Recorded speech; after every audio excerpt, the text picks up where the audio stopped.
Ludlum Measurements has been manufacturing quality radiation detection equipment since 1962. Our objective is to provide a quality product that meets the needs of the user in a package that will withstand rugged use in harsh environments. Ludlum Measurements can be found on the web at www.ludlums.com. Our toll-free telephone number is 1-800-622-0828. The purpose of this video is to familiarize the user with the many types of radiation detectors or probes. Radiation detectors or probes can be divided into 4 types. They are Geiger-Müller, scintillator, gas proportional, and ion chambers. Each type has specific applications where cost and performance make it the logical choice. Geiger-Müller detectors are commonly referred to as GM detectors. GM detectors are a simple and reliable detector of alpha, beta, and gamma radiation. For the purposes of this video, we will consider X-ray radiation to be equal to gamma radiation. GM tubes operate at set voltages, with the most common being 900 volts DC. A GM tube consists of a metal housing with an electrode wire or grid inside. The tube is normally filled with an inert gas, such as neon, plus some type of halogen quench gas. The purpose of the quench gas is to stop the discharge. Without it, the tube would more easily go into plasma discharge, much like a fluorescent tube. When ionizing radiation enters the tube, it reacts with the gas and releases electrons, which cause a flow of current in the electrode. This current flow can be detected as a pulse and counted by the measuring instrument. The number of pulses can be related to the strength of the radioactive field. Some of the tubes have a thin window, like the pancake detector in the Model 44-9. Tubes with the thin window can detect alpha radiation as well as gamma and high-energy beta radiation. Thin-wall tubes without a window can detect only gamma radiation. Some of these tubes are enclosed in a metal housing with a rotating window. Opening the window will allow gamma or high-energy beta radiation to pass through to the tube and be detected.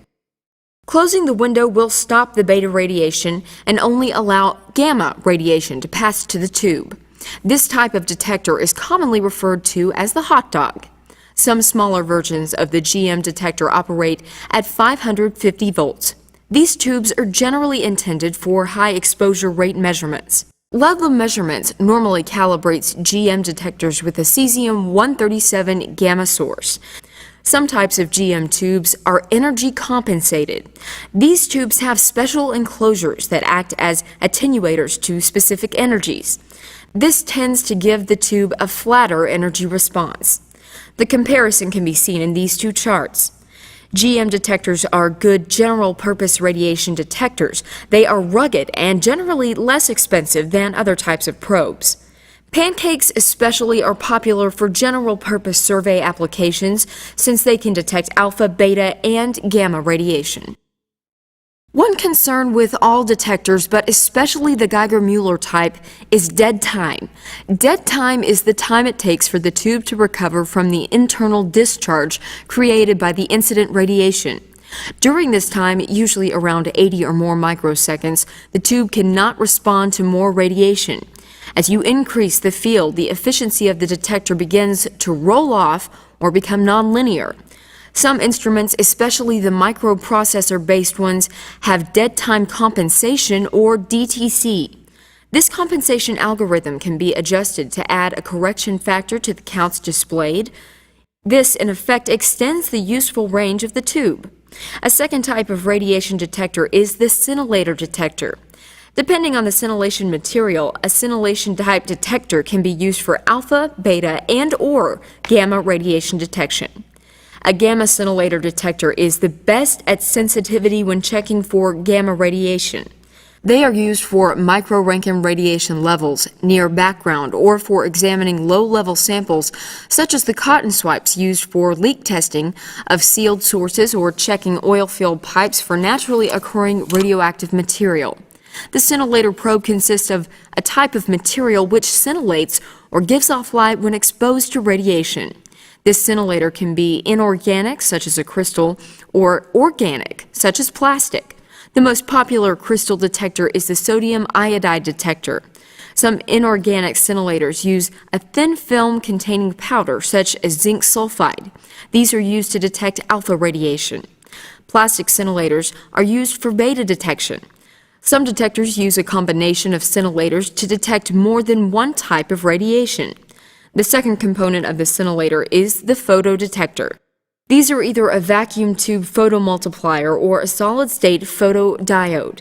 Currently, Ludlum Measurements uses only the PMT-type photodetector. Photodiode detectors are generally much more expensive and are used in laboratory-type applications. PMT scintillator probes require that a plateau procedure be performed to determine the proper operating voltage. In doing a plateau, a radioactive source is used. For many scintillators, the most popular source is americium-241. The detector is connected to a counting device, such as the LMI Model 2200 scaler. For a sodium iodide detector, the source is placed on or near the detector, and the high voltage is typically increased in 50-volt steps, starting at around 400 volts. A 6-second count is taken for each step. At some point, there will be an exponential change in the number of counts observed. This will continue normally for a few steps and then level off, or almost level off. Sometimes there is a slight increase and then a leveling off, or even a slight decrease in counts. This is called the knee of the plateau. Moving on into the plateau, another rather dramatic increase will occur. This is commonly known as the tail region or the self-excitation region. The plateau is the voltage range past the knee, but less than the voltage where the tail begins. The operating voltage should be in the plateau range, typically one step above the knee. Scintillator probes should be plateaued as a normal part of calibration. This procedure is appropriate for survey-type scintillator probes, such as the Ludlum Model 44-2 or 44-10 gamma simulators. On other types of scintillator probes, the plateau may be determined by looking for a specific efficiency with a calibrated source. Refer to the manual of your specific probe for these instructions. The output voltage on scintillation-type detectors is proportional to the energy deposited by the radiation. This means that you can tell the energy of the incoming radiation by the pulse height and thus be able to tell what type of radioactive material produced the radiation. Some scintillators, such as sodium iodide, are better suited for this application. Another type of detector has a sandwich of plastic scintillator and a thin film of zinc sulfide covered with a thin metallized mylar window. They will detect alpha and beta radiation, giving pulses of different amplitudes for each type of radiation. A good example of this type of detector is the 43-10-1 alpha-beta sample counter, which will give an output pulse of around 7 to 40 millivolts for beta radiation and over 120 millivolts for alpha radiation. Thin window scintillator detectors should be checked for light leaks. Any pinhole in the metallized film will flood the scintillator with light and render it useless until the window is replaced or the hole covered. Plastic scintillator detectors are somewhat less sensitive than crystal detectors. They have the advantage of being impervious to moisture and can be made into very large sizes.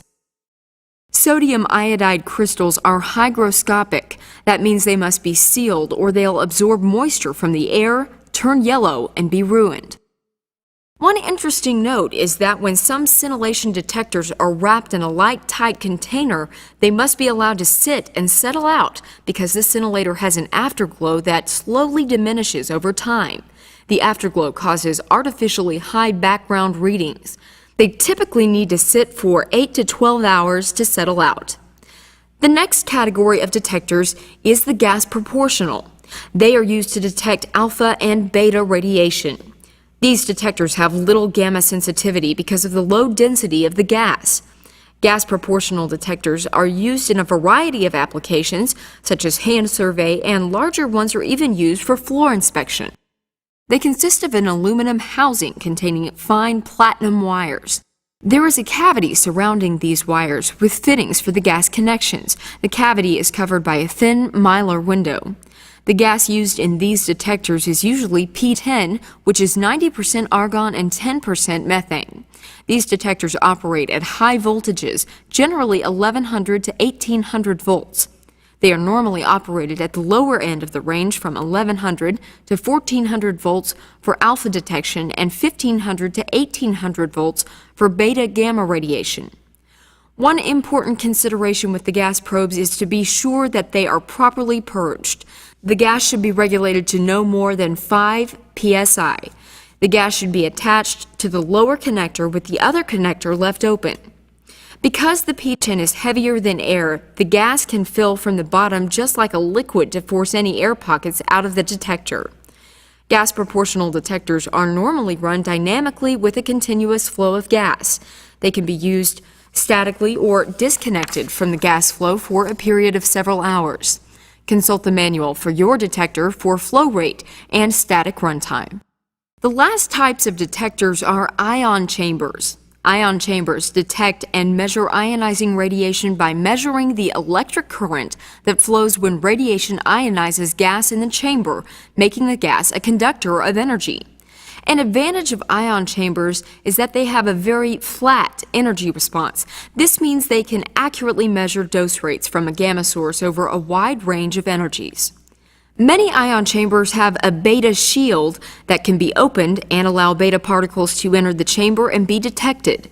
A beta correction factor can be applied to determine the beta dose rate. Vented ion chambers such as the Ludlum Model 9 have desiccants inside their chamber to reduce the humidity in the chamber. These desiccants may need frequent replacement in a humid environment. Vented ion chambers are not very useful at low dose rates such as a 1 millirankin per hour and below, but they can measure high fields up to many rankins per hour. And last but not least, we want to discuss neutron detectors. Two types of neutron detectors are currently produced by Ludlum Measurements. Gas-filled tubes or scintillators surrounded by some type of moderator material, usually a high-density polyethylene sphere. The most common of these is the REM ball. REM is a unit of measurement, Rankine equivalent man. The particular size of the REM sphere is such that it emulates the human body and how it slows neutrons. Because gamma radiation usually accompanies neutron radiation, a detector that is very insensitive to gamma radiation is preferable for a neutron detector. It is important to be able to quantify each type since they react differently with the body.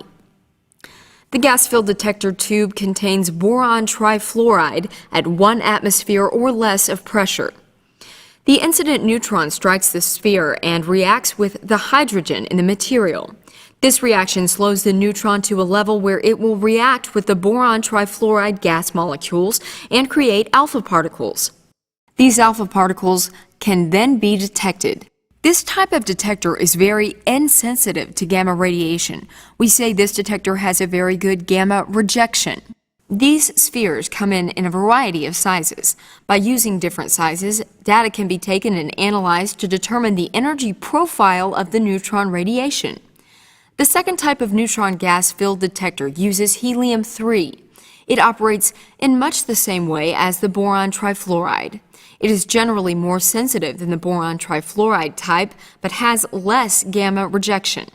For more detailed information about radiation detectors, we recommend the text Radiation Detection and Measurement by Dr. Glenn F. Knoll, published by John Wiley & Sons, Incorporated. Ludlum Measurements provides repair and calibration services for these detectors and many more instruments. If you have any questions about products manufactured by Ludlum Measurements, our sales and technical staff are available by telephone to assist you. Our toll-free number is 1-800-622-0828. Ludlum Measurements can be found on the web at www.ludlums.com.